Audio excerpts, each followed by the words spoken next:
Salamlar hər kəsə. Bu günü 4-cü məktəblər arası astronomiya olimpiadasının e, birinci turunun suallarına baxacağıq. Görən nələr düşübdü. Sözün açığı gördüyümə görə çətin salıblar. Çox məsələ var. Sözün açığı. Yəni də baxaq. Ya Allah, başlayaq. Birinci sual: böyük qırmızı ləkə hansı planetdə ən parlaq detallardan biridir? Əlbəttə ki, burada C variantı Jupiterdir. Çünki eləcə də Jupiterin şəklini çəksəm, eləcə də dairə kimi. Jupiterdə belə naxış kimi yerlər var, və əsasən də ki, tam oxşadamadım, amma bu hissələrində Jupiterin qırmızı ləkə deyilən bir hissə var. Birinci suala C variantıdır. İkinci sualda bir cismi yerdən çox uzaq bir nöqtədə buraxılır. Çox uzaq deyilsə, onda çox uzaq deyəndə eğer sonsuzluq kimi götürmək olar. Sonsuzluq kimi yox, sonsuzluğa qədər, yəni müəyyən bir qiymət qədər götürmək olar. Sonsuzluq qədər, yəni müəyyən bir qiymət qədər götürmək olar. Sonra deyir ki, yerə doğru sürətlənir. Obyekt hər yerin səthindən yerin radiusunun 3 dəfə çox. Onda R bərabərdir 3 yazacağıq. Daha doğrusu H bərabərdir 3R yazacağıq. H bərabərdir 3R olaraq. Xəttim çox pis görünür. Çətindir çünki kompüterdən yazmaq. H bərabərdir 3R olaraq götürmək olur. Cisim yerə çatanda peykin yanındakı sürət neçə dəfə çox olar? Qravitasional potensial enerjinin düsturu belədir. Başqa yerə doğru sürətlənir. Sürətlərini deyəndə onda ilk başda sükunətdədir sayılar deyənə V bərabərdir 0 olaraq da götürmək olar. İlk birinci başlasaq, peykin yanından keçəndə onda sürət belə yazacağıq. V bərabərdir. Peykin yanından keçəndə qaçış sürətindən istifadə eləmək olar. Deməli, normalda qaçış sürətinin düsturu belədir. 2Gm bölünsün R. 3R deyirsə, onda R üstəgəl 3R olaraq da yazacağıq. Ondan sonra belə yazacağıq. Və buradan da çıxanda isə 2-lər, yəni 4R qalır. 2 ilə 4 ixtisara gedir və qalır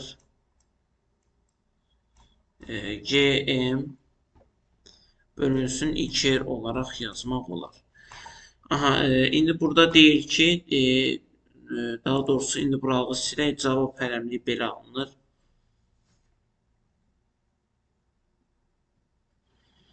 Mərkəzlər arası ifadə deyəndə əslində burada ilk birincisi 2 olaraq qalır.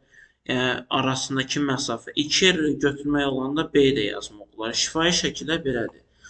Uzun uzadı deyəndə isə deməli burada yazacağıq ki, deməli V sükunətdə R sonsuzluğa qədərdirsə, onda tam məsafə 0 yazacağıq. Tam məsafə nədir? Tam enerji 0 yazacağıq. Tam enerjinin düsturu bilirsiniz ki, potensialına kinetik enerjisinin toplanmasına deyilir və onda belə yazacağıq. E tam bərabərdir 2də 1 mv kvadratı çıxılsın R Gm bölünsün R olaraq yazacağıq. Buradan da V-ni tapanda elə qaçış sürəti əldə edəcəyik.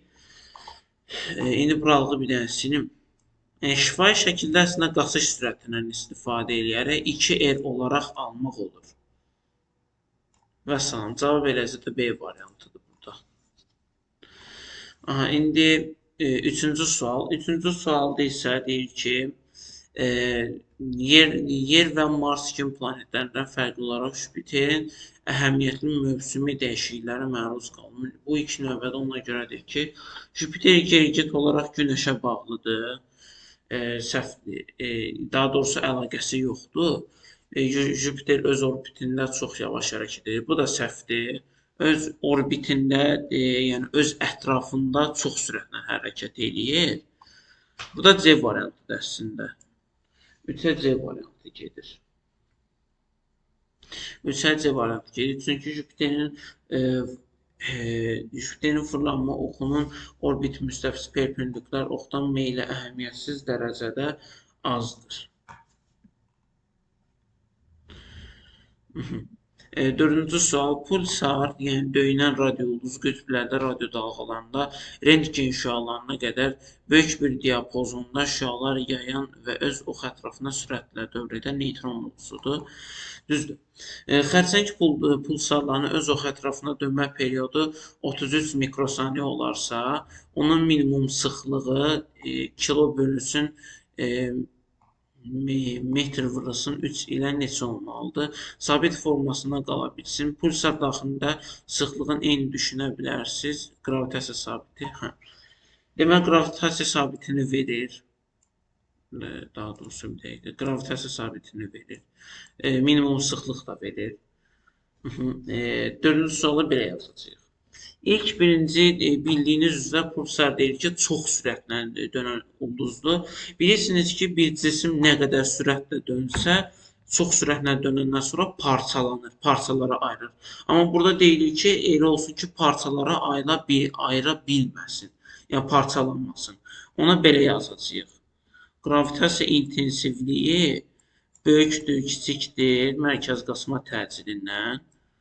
Əslində, oradan da belə tapanda qravitasiya sabitinin bir vahidi, daha doğrusu bir qiyməti də ki, Cm bölünsün R kvadrat olaraq yazmaq olar və böyükdür ki, böyükdür, bərabərdir. Mərkəz qasma təcilini isə omega kvadratı R olaraq yazmaq olar. Omega kvadratı R olaraq. Burada deməli, belə tapacağıq. İlk birinci qravitasiya intensivliyini tapmalıyıq. Cm R kvadratı bərabərdir. Bu da M-i tapırıq.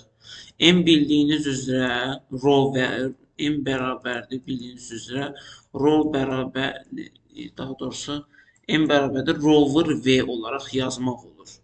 Çünki rho bərabərdir M bölünsün V-dir üstündən V-ni tapanda M bərabərdir rho vur V olaraq yazmaq olur. Burada V-ni də ki, daha doğrusu həcmi, yəni həcmi də ki, deməli, kürənin həcmi olaraq götürmək olar. Ona belə yazacağıq. Bir dəqiqə.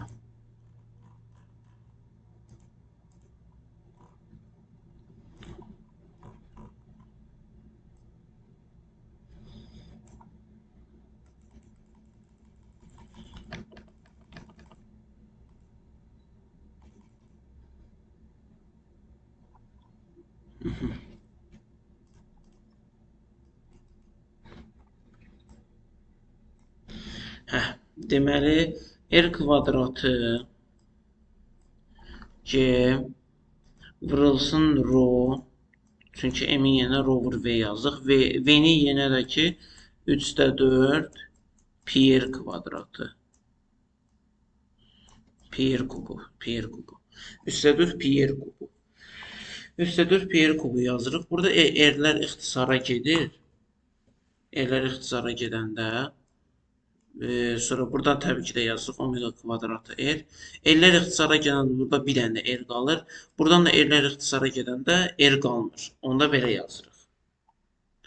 3/4 pi C rho böyükdür, bərabərdir omega kvadratı olaraq yazacağıq. Rho-nu da burada tapanda ona mən yuxarını silim. Yuxarını silim mən.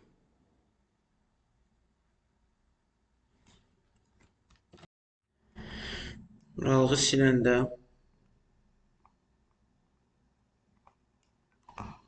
deməli yazırıq ki,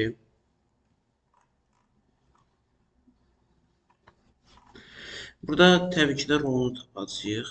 Bir dəqiqə.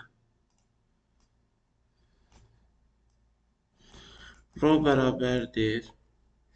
Deməli, rho-nu burada tapanda belə yazacağıq. 3 omega kvadratı bölünsün 4 pi g olaraq yazacağıq. 4 pi g olaraq yazacağıq. Buradan da omega bilirsiniz ki, omega sadə düsturu. Omega bərabərdir t-də 2 pi. Amma omega kvadratı deyil. Sonra t kvadratında 4 pi kvadratı olaraq yazacağıq. Onda belə yazırıq.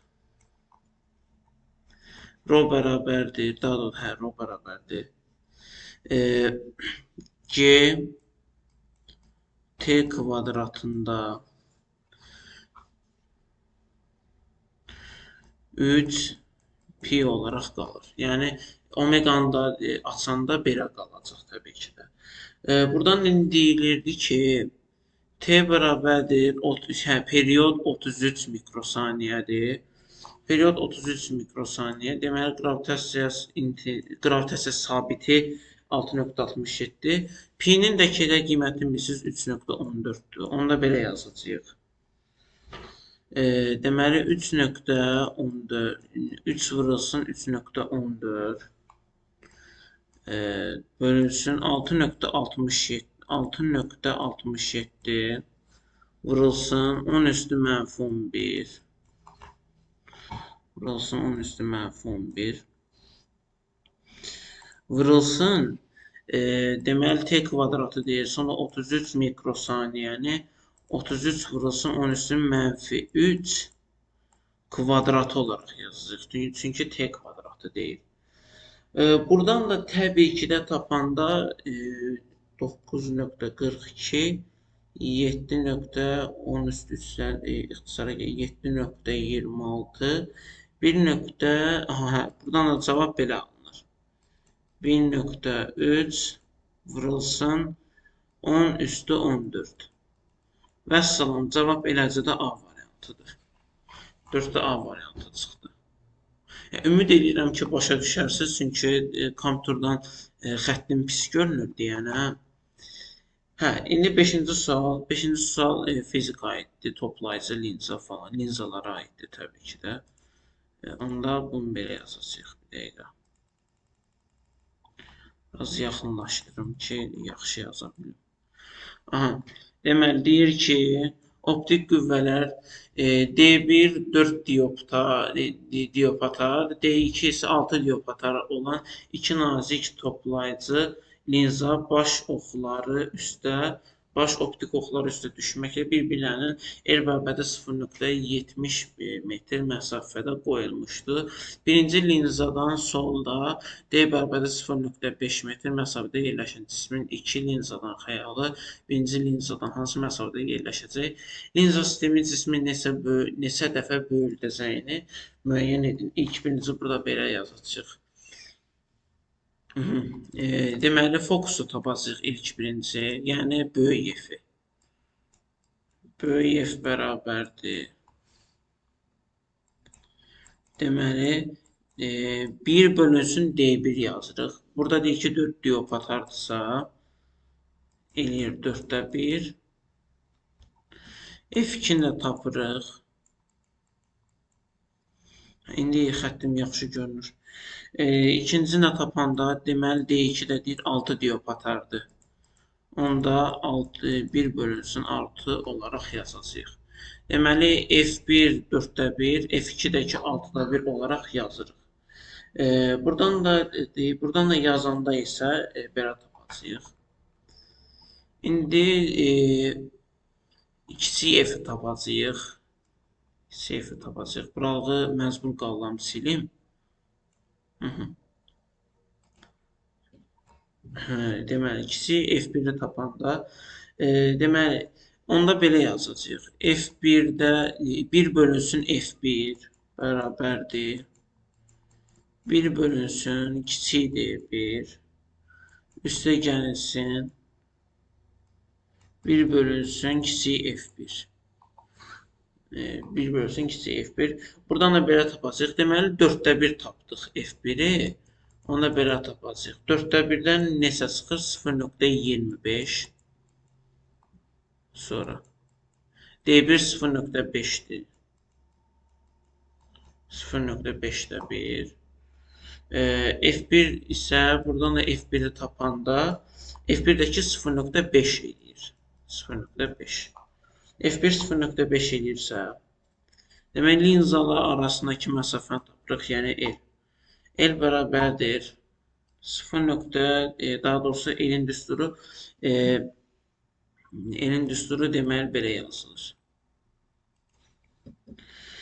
D çıxılsın F olaraq yazacağıq. D çıxılsın F olaraq. Ona buradan belə yazacağıq. Deməli burada daha doğrusu D1'i tapacağıq. L 0. Üzr istəyirəm. Burada D1'i tapacağıq. Daha doğrusu D2'ni tapacağıq. Oradan da yazanda 0.70, yəni D2 bərabərdir. L çıxılsın F1 olaraq yazacağıq. 0.70 çıxılsın F1'i də tapdıq 0.5. 0.50 kimi də yazmaq olar. Buradan qalır 0.20. Yəni D2 0.20'dir. D2 0.20'dirsə, buralı yenə məcbur qalam silim, çünki boş yer yoxdur da. Buradan da F2'ni indi də tapacağıq. F2'ni tapanda 1 bölü D2 üstə gəlinsin.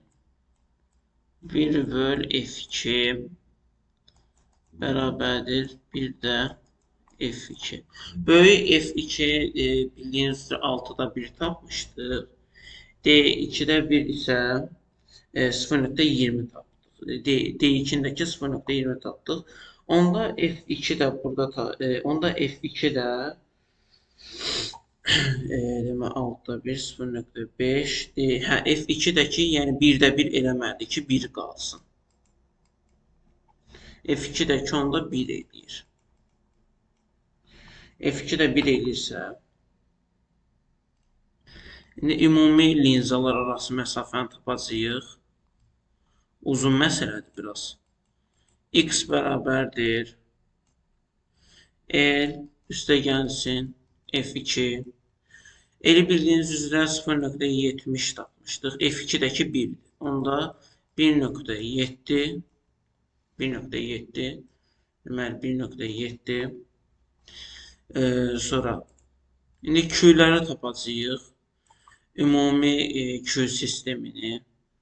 Q bərabərdir Q1 vurulsun Q2. Q'nı əslində burada Q'nı tapanda D1'də böyük F1'də D1 vurulsun böyük F2 bölünsün D2 olaraq yazacağıq. Bunların da qiyməti 0.5'də 0.5 vurulsun 0.20'də 1. Oradan cavab 5 çıxır. Yəni cavab B variantıdır. Deməli cavab B variantıdır. 5-ci sualda. 6-cı sual trigonometriyaya aiddir. Asan sualdır. Einsteynin ümumi nisbili nəzəriyyəsi işığın kütləvi massiv cisimlər ətrafında əyilməsini proqnozlaşdırır. Düzdür, burası düzdür. Ağır cisimlərdə necə ki, vaxt qısalır o mənada.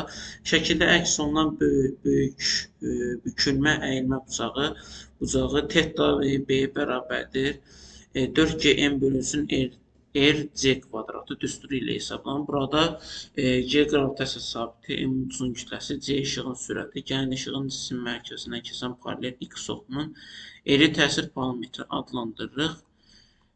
Uzaqlıq aşağıdakılarda hansıdır? Buradan belə tapacağıq. Deməli, ilk birinci belə yazacağıq. İlk birinci tangentlə tapacağıq. Deməli, tangent teta B. Tangent teta B. Burada deməli burada R-dir. Bir də ki, bu müstəvi üzrə kəsən D yazacağıq. Yəni R bölünsün D olaraq yazacağıq. Buradan isə D-ni tapacağıq. D də bərabərdir. Buradan da ki D-ni tapacağıq. D bərabərdir. Tangent teta da, tangent teta B. L bölünsün tangent teta B olaraq yazacağıq. Sonra kotangenti buradan əlbəttə ki alınır. R-də tangent teta B-də kotangent alınır. R kotangent beta, R kotangent teta B. Deyilir ki, burada teta deməli budur. 4GM bölünsün RC kvadratı. 4GM bölünsün RC kvadratı. Təbii ki də bu indi tetanı açanda 4GM bölünsün RC kvadratı. Buradan da D variantı alınır. Sonra deməli 7-ci sualda belə deyilir. Deyir ki, Günəş 20 şimal enliyi üzərində zenitdə olduqda Kəlbəcər şəhərində 40 şimal enliyi, 46 şərq uzunluğu 0 meyli səthinə düşən Günəş şüalarının düşmə bucağı neçə dərəcə olur? Buradan da təbii ki belə tapacağıq. H bərabərdir 90 dərəcə çıxılsın F çıxılsın delta. Buradan da deyilir ki, deməli fi 40 dərəcə, yəni Kəlbəcər şəhərində 40 şimal enliyi, deltadakı 20 şimal enliyi, Günəşin şimal enliyi. Deməli 40-dan 20-ni çıxacağıq. Birinci, yəni modul içərisində tapacağıq. 40-dan 20-ni çıxırıq, 20, sonra 90-dan da 20-ni çıxacaq, 70 qalır. A variantı. Asan sual idi. Günəşin nüvəsində istilik nüvə reaksiyaları zamanı ayrılan enerji ona fotosfində hansı yol ötürür? Bura konveksiya yolu ilə A variantı. 9-cu suala deyilir ki, verilmiş qrafikdə Proxima Centauri müxtəlif dalğı uzunluq şüalanma intensivliyi verilmişdir. Wien qanunu həmişə düşür. Wien qanuna əsasən lambda max maksimum intensivlik şüalanma baş verdə dalğa uzunluğu T mütləq temperatur arasında əlaqəni düsturu kimi olduğu məlumdur. Bu halda uzun mütləq temperaturunu hesablayın. Burada birinci belə tapacağıq. Lambda 1 mikrometrdir əslində. Lambda 1 mikrometrdir. Mikrometr metr. Yəni metr olaraq da yazmaq olur. Mikrometrdir. 1 mikrometr isə neçə vahidi nədir deyəndə 1 vurulsun 10 üstü -6 metr olaraq götürülür. İndi burada Wien qanununa əsasən yazacağıq. T bərabərdir 1 vurulsun 10 üstü -6 2.9 vurulsun 10 üstü -10 üstü 2 bir dəqiqə 2.9 vurulsun 10 üstü -3. Buradan təbii ki də tapırıq. Buradan tapanda isə 2.9 vurulsun 10 üstü 3 Kelvin çıxır. Yəni 2.9-a təqribi olaraq 3 eləyir. Ona görə C variantı. 3 vurulsun 10 üstü 3 Kelvin olaraq yazırıq. 10-cu sual. 6 Günəş kütləsi ağırlığında olan ulduz ömrünün sonunda neytron ulduzuna çevrilərsə, radius nə qədər olar? Günəşin kütləsi, neytron ulduzunun sıxlığı. Deməli, sıxlıq verilib, kütlə verilib. Burada birinci belə tapacağıq. Deməli, neytron ulduzu deyəndə birinci neytron ulduzunu tapacağıq. Neytron ulduzunun kütləsini tapacağıq daha doğrusu. Yəni, belə eləyir. M neytron bərabərdir 6 vurulsun M günəş. Gördüyünüz bu işarə günəş işarəsidir. M neytron vurulsun 6 mg günəş olaraq yazacağıq. Sonra da 6 vurulsun. Deməli deyilirdi ki, günəşin kütləsi 2 vurulsun 10 üstü 30 kilo. 6 vurulsun 2 vurulsun 10 üstü 30 kilo. Buradan deyilir ilə 12 vurulsun 10 üstü 30 kilo. Buradan da isə belə çıxır. İndi isə burada şey tapacağıq, sıxlığı tapacağıq. Deməli, daha doğrusu sıxlıq verilibdir. Biz həcmi tapacağıq. Neytron uzunluğunun sıxlığı verilibdir. Biz həcmini tapacağıq. Deməli, həcmin də elə düsturu birincisi kimi V bərabərdir. Rho-da M olaraq yazacağıq. Daha doğrusu buradan isə yazacağıq 3/4 pi r kubu. Və çünki kürənin həcmi bildiyiniz üzrə ulduzlar, planetlər hamısı kürə modeli olaraq götürülür. 3/4 pi r kubu. 3/4 pi r kubu. Buradan isə yazacağıq. 3/4 pi r kubu bərabərdir. 4 vurulsun 10 üstü 17 neytronumuzun sıxlığı. Sonra 12 vurulsun 10 üstü 30 neytronumuzun kütləsi. Buradan da tapandirsə həcm 3 vurulsun 10 üstü 13 olaraq çıxır həcm. Belə çıxır. Ondan sonra belə yazacağıq. Yenə gərək mən buradan yazım onda. Bir də silməyim, buradan yazım. Ona belə yazacağıq. 3/4 vurulsun 3 vurulsun r kubu. Çünki pi-ni 3 olaraq götürək, təqribi olaraq 3 olaraq götürəcəyik. Buradan da deyir ki, deməli r-i tapanda isə r bərabərdir. Daha doğrusu r kubu bərabərdir. 3/4 vurulsun. Yox, bir dəqiqə. 4/3 vurulsun. 10 üstü 13. Deməli, buradan təqribi olaraq çıxır. 7.5 çıxır. 7.5 vurulsun 10 üstü 12 olaraq çıxır. Buradan da r-i tapacağıq. R kubunu r-i. Onda r kök 6. Radikala 3 yazacağıq. Daha doğrusu kök 6 3 dərəcədən. 7.5 vurulsa 10 üstü 12. Buradan da hesablanında 19.000. Buradan da hesablayınca 19.000, yəni B variantı çıxır. Vəssalam, bu qədər. Çünki ümumiyyətcə indi astronomiya olimpiadalarında misallar uzun-uzadı olduğu üçün orada kalkulyatora icazə verilir istifadə etmək.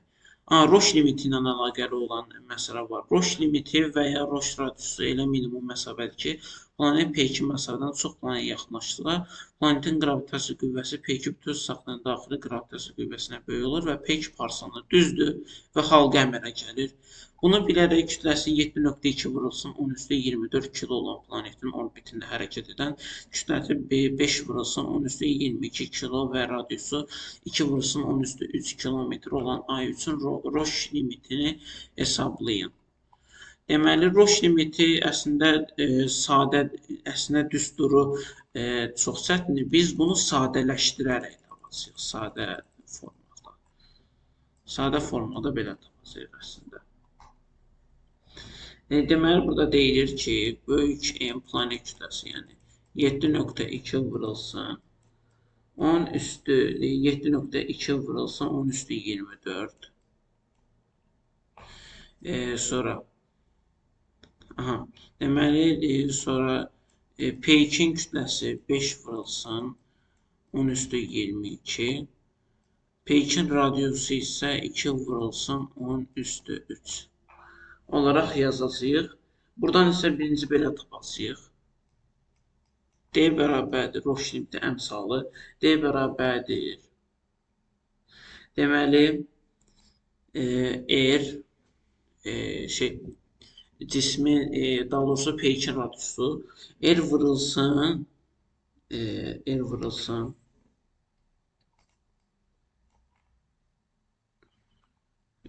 Bir dəqiqə. Nəsə, heç nə. Buradan da belə tapacağıq. R vurulsun. Demək, kökaltı radikalında 3 vurulsun.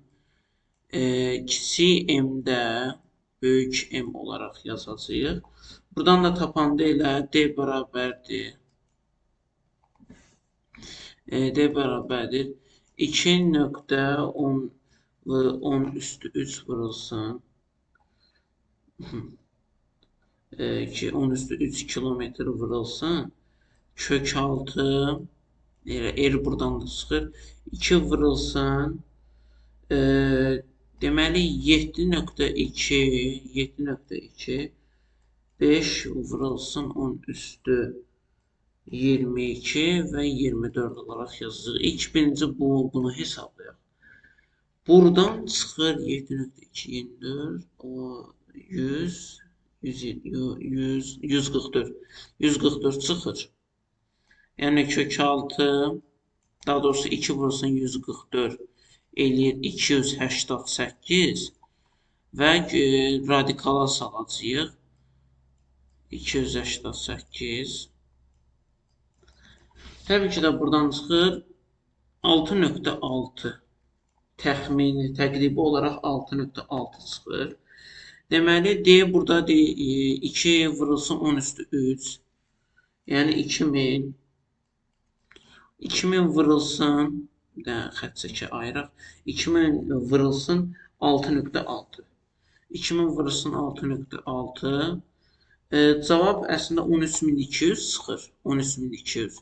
Ən yaxın olan variantdakı 14400 kilometr A variantı. 12-ci sual. Ulduzların əmələ gəlməsi üçün əsas yanacaq mənbəyi nədir? Əlbəttə ki, burada hidrogendir.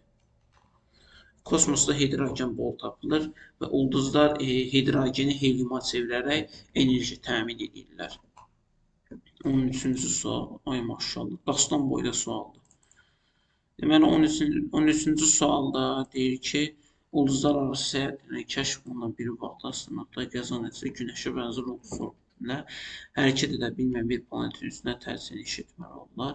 Planet haqqında heç bir məlumat sahib olmayan astronavtlar sağ qalmış roverlərdən istifadə edib planet haqqında bəzi məlumatları öyrənmək istəyirlər. Və eramızın ilk əsrlərində Günəş işığının düşmə bucağı istifadə ilə yerin radiusunun hesablandığını bilən astronavtlar bu metoddan istifadə edərək planetin radiusu təxminən hesablamaq qərarına gəlirlər. Bu Eratosfen üsuludur əslində. Eratosfen üsuludur. Eratosfen metodu ilə hesablayacaq yəqin ki. İlkin meyil 9 dərəcə olacaqsa, onda delta, teta bərabərdir. Elə 9 çıxılsın 0. 9 dərəcədən 0 elə 9 qaldı. 9 elə qalır. Sonra dairənin qövsü, deməli dairənin qövsünü hesablayacağıq. Dairənin qövsü, onda dairənin qövsünü hesablayanda 2πr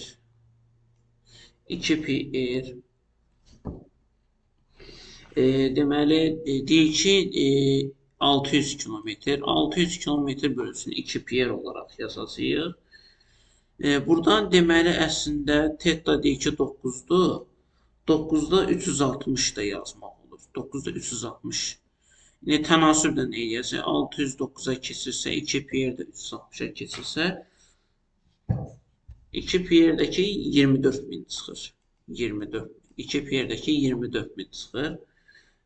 Sonra 24.000 çıxırsa burada R tapacağıq. Radiusu deyir ki, radiusu hesablayın. 2πr deməli 2400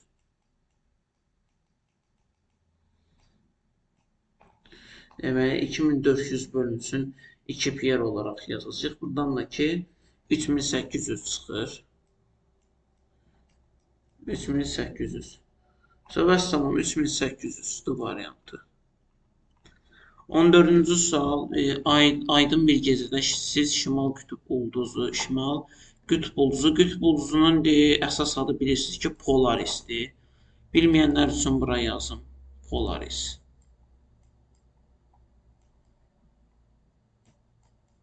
Kiçik yay bürcündə yerləşir. Polaris qütb ulduzu. Üfüqdən təxminən 50 dərəcə yuxarıda olduğunu müşahidə etsəniz, müşahidə etdiyiniz məntəqənin coğrafi enliyi dərəcə ilə nə qədərdir?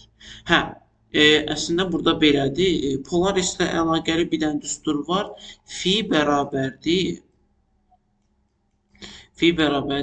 H polaris olaraq yazmaq olur. H indeksində polaris. Deməli, elə polaris deyir ki, 50 dərəcədirsə, coğrafi enlik, yəni fi deyir ki, H polaris 50 dərəcə. Elə fi də 50 dərəcə olur və B variantı. Belə bir dənə düstur var, yəni fi bərabərdir H polaris düsturu ilə hesablamaq olur. Günəş küləyi ilə yerə çatan ionların yerin maqnit sahəsi ilə qarşılıqlı təsir nəticəsində yaranan və müxtəlif rənglərlə müşahidə edilən hadisə hansıdır? Əlbəttə ki, burada qütb parıltılardır, B variantı, A variantı. İndi məsələn, tutaq ki, bu dünya, bir dəqiqə, tam əməlli çəkəmədim. Yəni, dünyadır bildiyiniz üzrə. Deməli, dünyanın şimalında və cənubunda Aurora borealis və Aurora australis deyirlər. Şimalda Aurora borealis, cənubda Aurora australis deyirlər. Qurduğu konusun təpə bucağı 0,01 dərəcə olan yerdən ayın səthına vurulan güclü lazer şüasının qurduğu dairənin radiusu nə qədər olar? Yerdən aya qədər məsafə 3,8/5 kilometrdir. Deməli, 16-nı belə yazıq. Teta verilibdir. Teta bərabərdir 0,1. Vurulsun. Pi bölünsün 180 olaraq yazacağıq. Buradan da belə yazanda pi bölünsün 180. O da təqribi olaraq bərabərdir 1,745 vurulsun 10⁻⁴ radian. Buradan da yazanda 1,745 vurulsun 10⁻⁴ radian çıxır və buradan da ki, R tapacağıq. R düzü deyir ki, burada 3,8 vurulsun 10⁻⁵dirsə,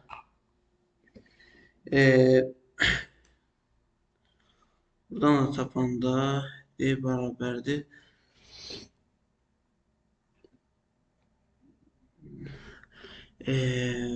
Məsafəni deyir.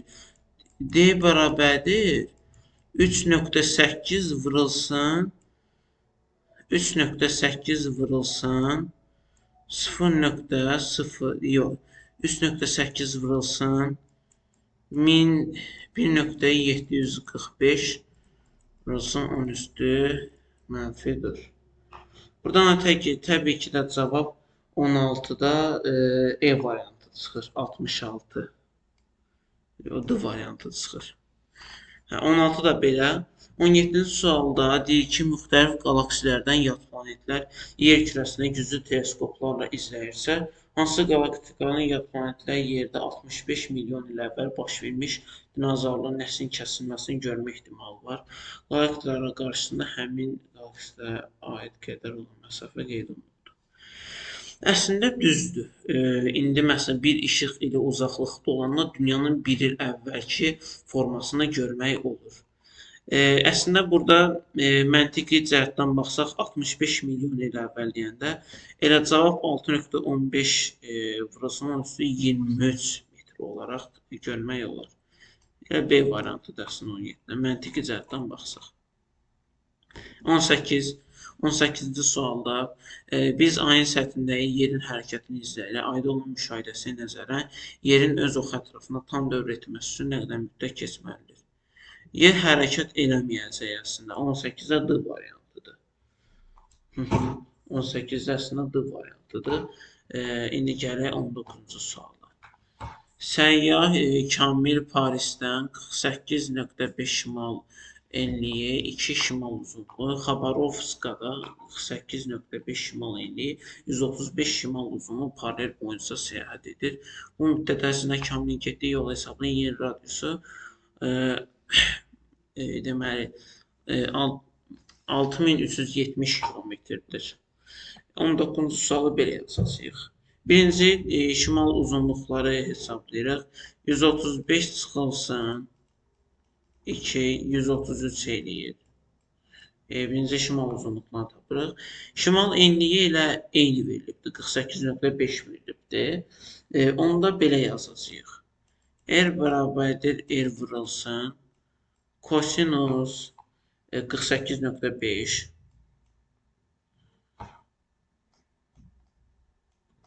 Kosinus 48,5 48,5-dən 0,66 çıxır. Kosinus 48,5-dən 0,66 çıxır əslində.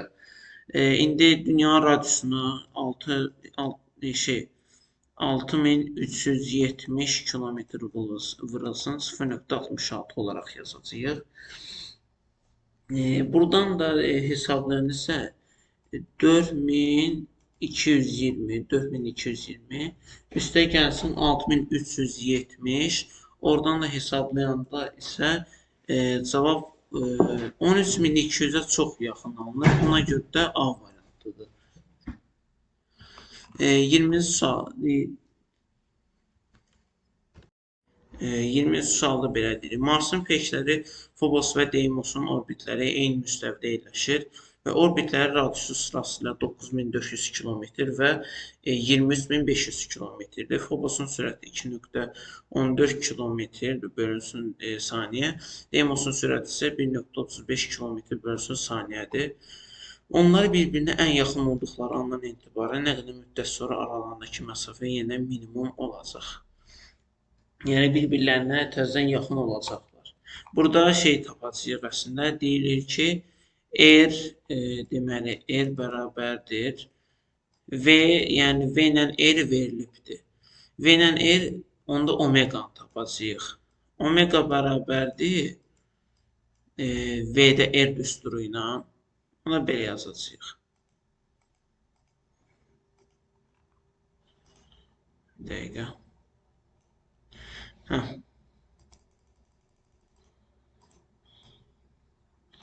Onu da belə yazacağıq. Omega bərabərdir. Daha doğrusu omega Phobos. Omega Phobosun işarəsi belədir əslində. Fi-yə oxşuyur. Fi üstündə ox işarəsi. Omega Phobos bərabərdir. Deməli 2,14 bölünsün 9400.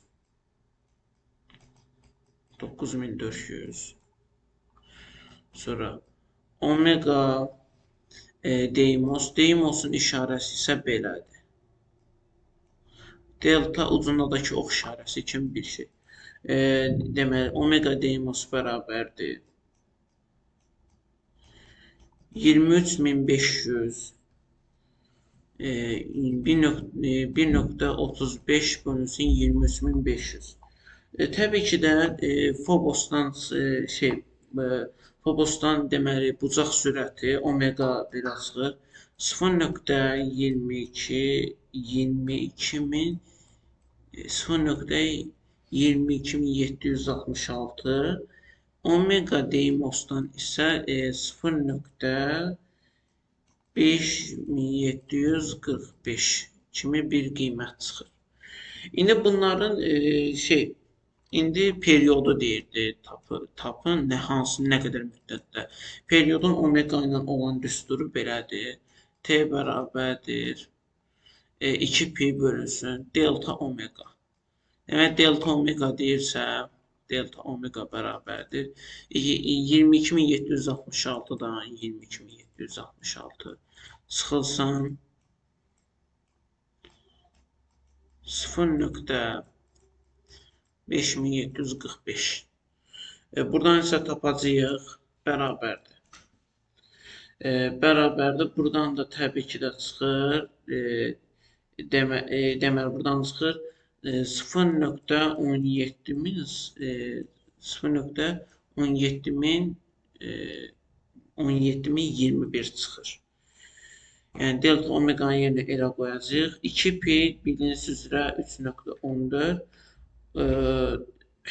sonra 2 pi o da 2 pi yəni 3.14 vurulsun 2 bölünsün 0.17.021 və bunları da hesablayanda isə cavab alınır 10.25 saat. 10.25 saat. B variantı. Düzdür, belə çox məsələ salıblar sözün açığı.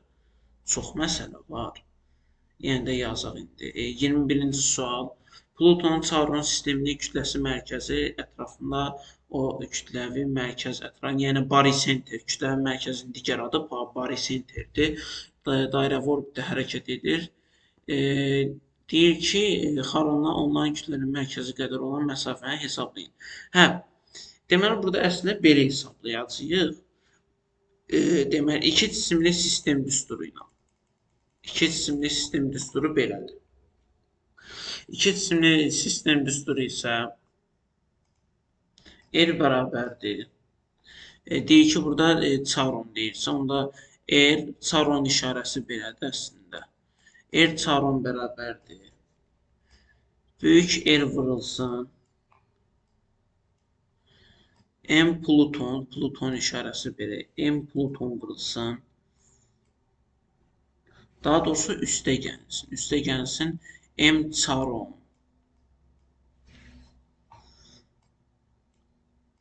Deməli, M Pluton bölünsün. M Pluton üstə gəlsin. M Sauron olaraq tapacağıq. Təbii ki də indi bunların qiymətlərini yerinə qoyacağıq. Mən yenə də hesablayım.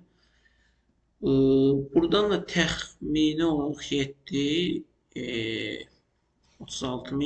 7.300 çıxır.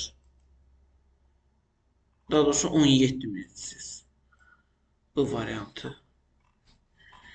Hə, 22-ci sual. 22-ci sualda deyilir ki, bir planetin qabığı 100 km, mantia qabığı 2300, nüvə qalınlığı 1700, planetin kütləsini hesablayın. Əslində bir dənə nüans var idi.